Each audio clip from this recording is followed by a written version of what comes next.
Hey, this is Kevin from Breakdance, and in this video, we're going to go over the static and alternate items that can be used within a post loop builder. To get started, you'll need a post loop builder on the page with your query set up. In this example, I'm pulling in itineraries. I'm pulling in 12 per page, and they're ordered by post title. To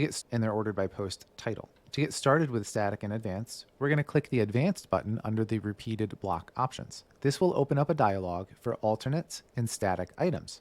Alternate items are what you would use to change the layout of the posts within the post loop.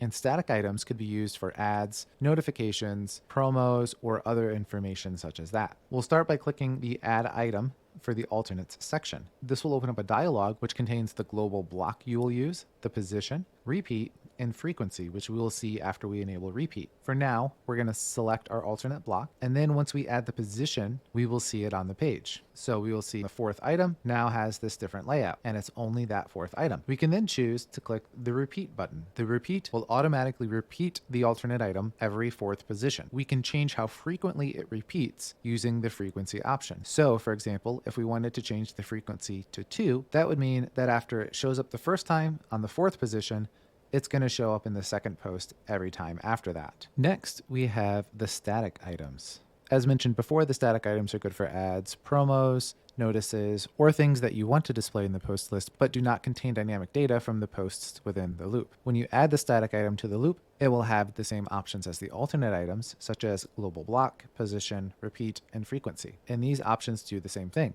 So if I change the position to 7, we'll see that we now have this new block here. So we can choose to repeat this every 2 times, and we'll see that every second post becomes that. We can also choose to add more than one static or alternate item to a loop. So for example, if I wanted to display this notice elsewhere, but I didn't want it to have a standard frequency, I could go ahead and change that.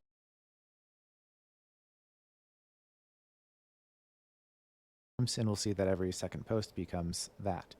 We can also choose to add more than one static or alternate item to a loop. So for example, if I wanted to display this notice elsewhere, but I didn't want it to have a standard frequency, I could go ahead and change that to position 12, for example.